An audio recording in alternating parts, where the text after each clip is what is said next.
परसों रात मदन लाल नामक एक जेब कतरे की हत्या कर दी गई थी।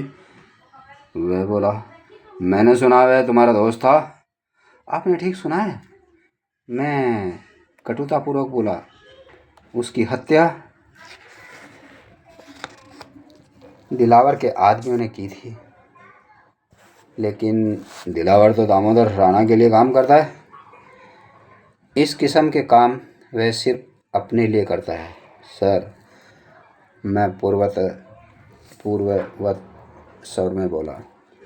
मदन की हत्या मुझे डराकर शहर से भगाने के लिए की गई थी। दिलावर बेवकूफ़ है जो मुझे इस कदर डरपोक समझता है।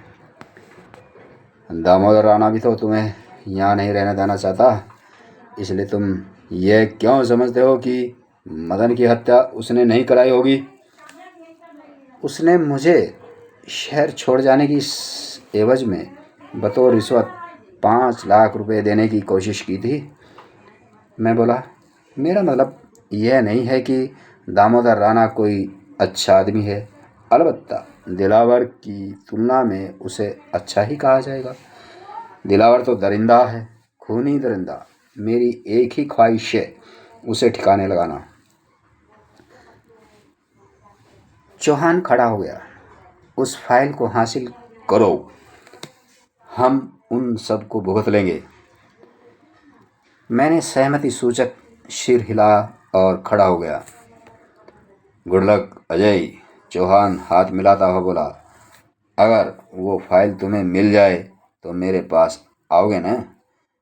ये हम लोगों की समस्या है। श्योर, मैं बोला। फाइल लेकर सीधा आप ही के पास आऊँगा। वह बहुत खुश नजर आने लगा। उसने मेरी पीठ थपथपा दी।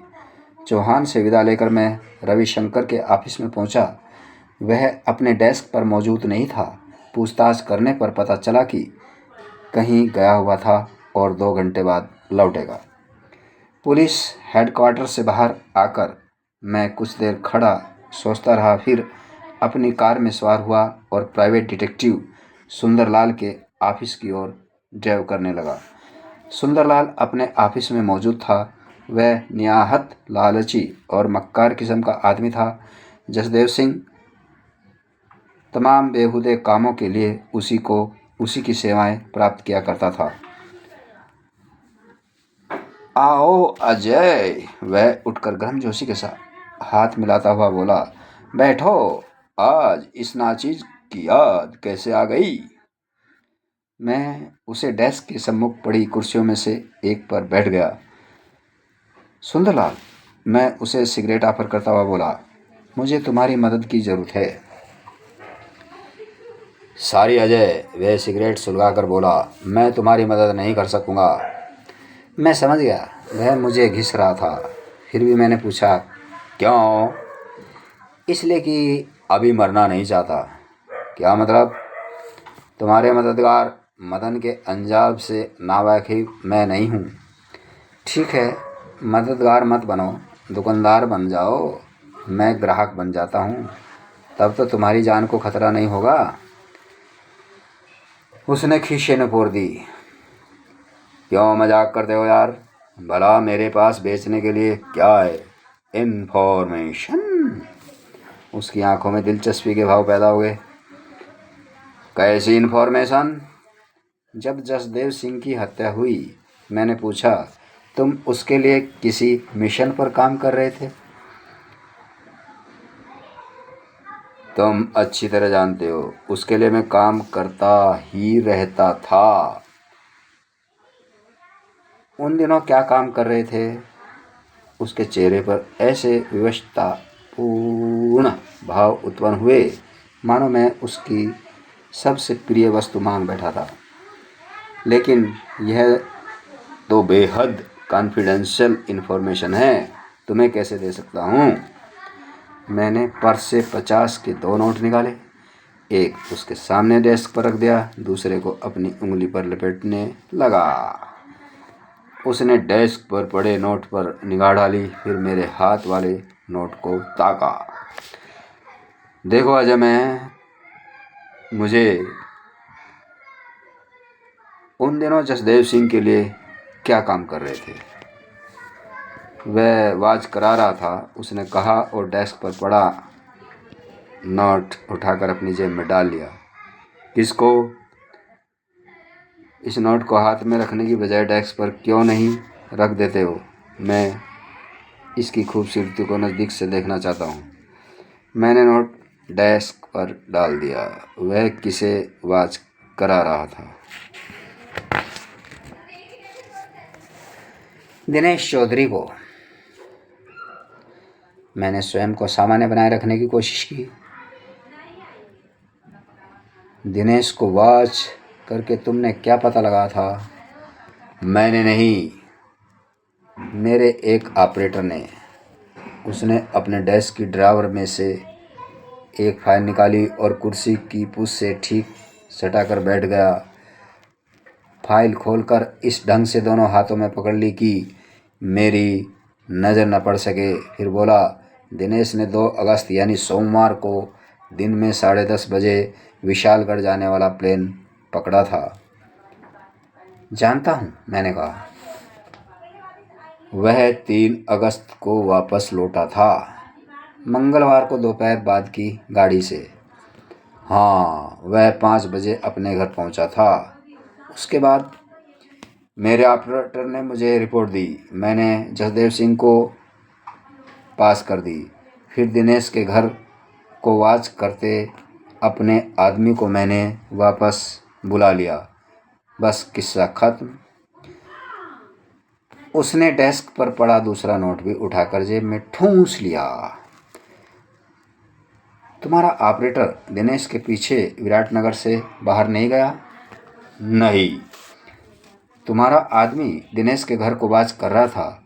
किसी और को भी उसने दिनेश के घर में आते जाते देखा था? नहीं। मैंने पुरानी सिगरेट के अवशेष से दूसरा सिगरेट सुलगाया। जसदेव सिंह ने तुमसे कभी अपनी पत्नी को भी वाच करा था? मैंने कुछ सोचते हुए पूछा। नहीं। तुम्हारी जानकारी में किसी और एजेंसी की सेवाएं इस काम के लिए हासिल की हों? नहीं, मैं नहीं जानता। वैसे तुम चाहो तो मैं दूसरी एजेंसियों से पूछताछ करके बता सकता हूँ। ठीक है, बता देना। बता देना। क्या बच्चों जैसी बातें करते हो अजय? भला मुफ्त में कौन मुझे बताएगा? मैंने 50 का तीसरा नोट उसके सामने फेंका। फिलहाल इसे रखो, बाकी बाद में देखेंगे। ठीक है। उसने फौरन उसे अपनी जेब में पहुंचा दिया। उन दिनों कुछ और भी काम तुमने जसदेव सिंह के लिए किया था? वह धूर्ततापूर्वक मुस्कुरा, डेस्क की सतह पर निगाह डाली, फिर सर हिला दिया। नहीं, 15 जुलाई के बाद इसके अलावा और कुछ नहीं किया। मैंने गहरी सांस ली। मेरे पर्स में 50 के 3 या 4 नोट ही बाकी बचे थे। मजबूरन एक और नोट उसकी भेंट चढ़ाना पड़ा। किसी और को भी वाज कराना था, मैंने दोहराया। उसने डेस्क पर पड़े नोट को देखकर अपनी तसल्ली की, फिर मेरी ओर देखा। मेरा ख्याल है जसदेव सिंह को तुम सब पर एतबार नहीं था। मतलब उसने तुम्हें भी वाज करा था। कब? पिछले अप्रैल में, जब उसने यह रहस्य उद्घाटन किया था कि नैना नामक वह खूबसूरत गुड़िया दामोदर राणा की बेटी थी। शायद उसका विचार था कि इस बात को लेकर तुम कोई हंगामा खड़ा करोगे। उसने जगदीश प्रसाद को भी वाच करा था। हाँ। क्या पता लगा तुमने? कुछ खास नहीं, सिवाय इसके कि वह 2-3 बार दामोदर राणा के घर गया था।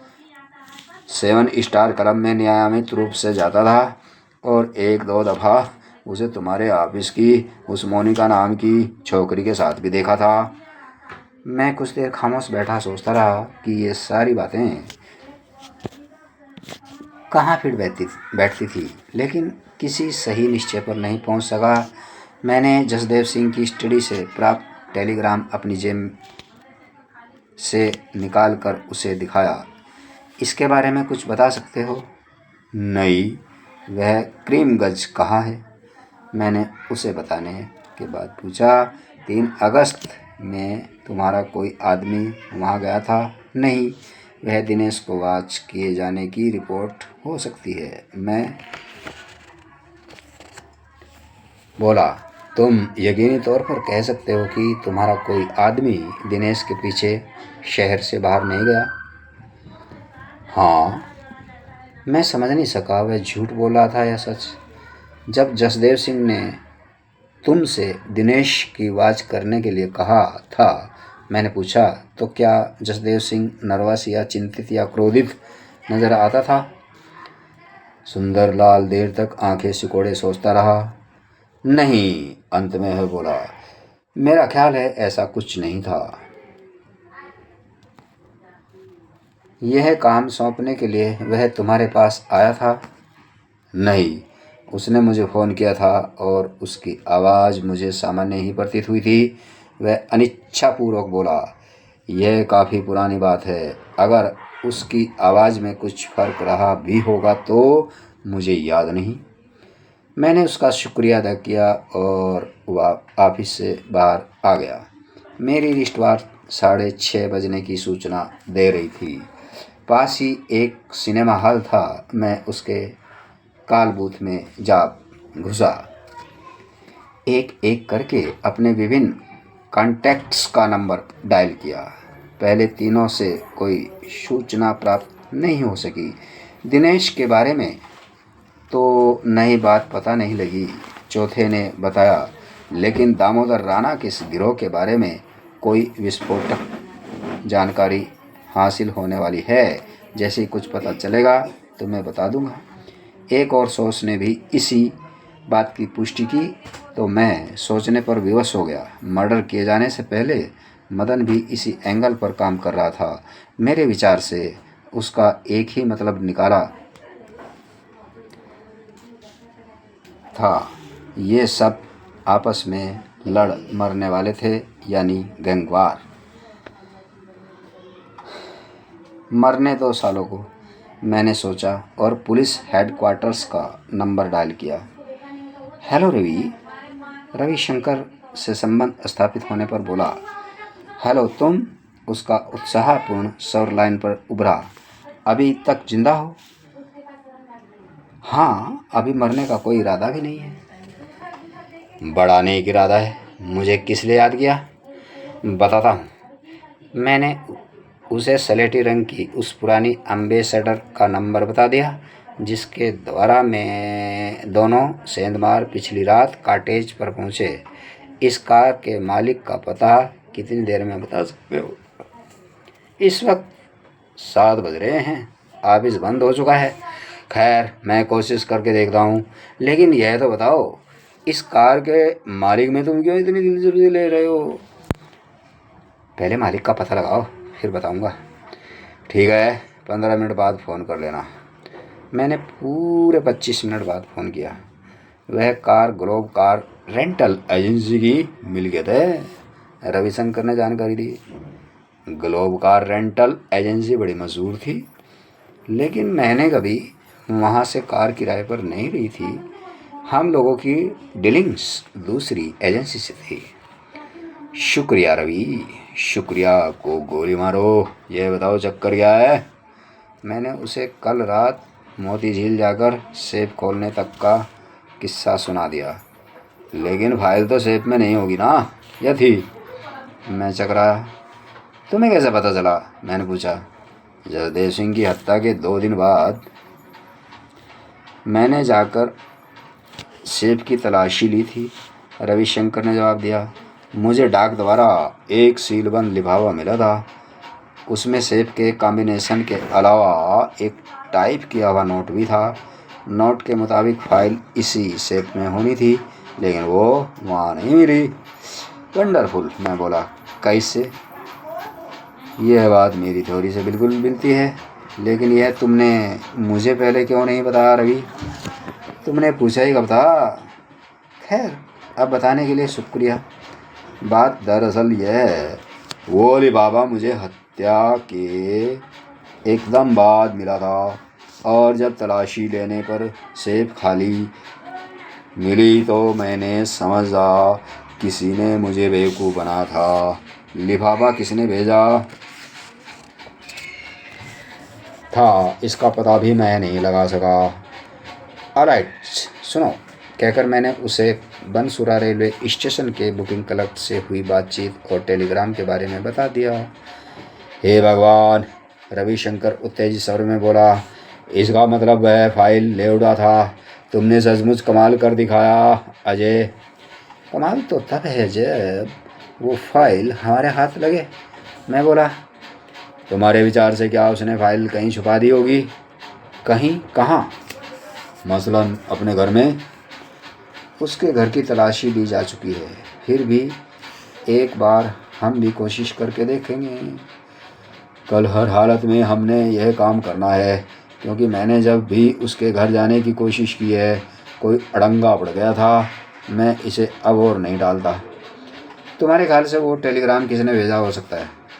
किसी ऐसे व्यक्ति ने जिसे करीमगंज में जसदेव सिंह ने शायद अपनी कॉटेज को या अपनी बीवी को वॉच करने के लिए नियुक्त किया हुआ था। जसदेव सिंह के लिए ऐसे काम क्या सुंदरलाल नहीं किया करता था? करता था, लेकिन यह काम उसने नहीं किया। मैं उसे अभी 200 रुपये वेट चढ़ा कर आया हूँ। रविशंकर गुर्रा कर रह गया। अब तुम क्या करने वाले हो? उसने पूछा। ग्लोव कार रेंटल एजेंसी जाऊंगा। मैं भी साथ चलूँगा। इस वक्त हो कहाँ तुम? मैंने बता दिया। मैं फ़ौरन आ रहा हूँ। उसने संबंध विच्छेद कर दिया। करीब 25 मिनट बाद रविशंकर की मोटरसाइकिल सिनेमा के बाहर आ पहुँची। मैंने उसे बताया कि मेरे पास किराए की कार थी। उसने अपनी मोटरसाइकिल सिनेमा के पार्किंग लॉट में छोड़ दी। हम कार द्वारा ग्लोब कार रेंटल एजेंसी पहुँचे। रविशंकर ने मैनेजर को कार का हुलिया और नंबर बताकर पूछा कि वो कार किसे किराए पर दी गई थी। मैनेजर ने रजिस्टर खोला। उस कार को किराए पर हासिल करने वाला था जगदीश प्रसाद, विराट दर्पण Pankaj house, Canning road, Viratnagar. Reception desk पर नई लड़की मौजूद थी। उसने मेरे और रविशंकर के आगमन की सूचना जगदीश को दी, फिर हमें अंदर जाने का संकेत कर दिया। हम भीतर की ओर बढ़े। कल शाम देर तक धक्के खाने के बाद भी हम जगदीश से संपर्क नहीं कर पाए थे, इसलिए अगले दिन सुबह उससे विराट दर्पण के ऑफिस में मिलने का निश्चय किया। फलस्वरूप मैं और रविशंकर सुबह 10 बजे जा पहुँचे। जगदीश ने जसदेव सिंह के ऑफिस में बैठना शुरू कर दिया था। अपनी छाती पर हाथ बांधे और सिगरेट होठों में दबाए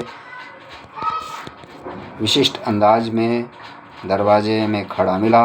उसने बड़ी गर्मजोशी से हमारा स्वागत किया।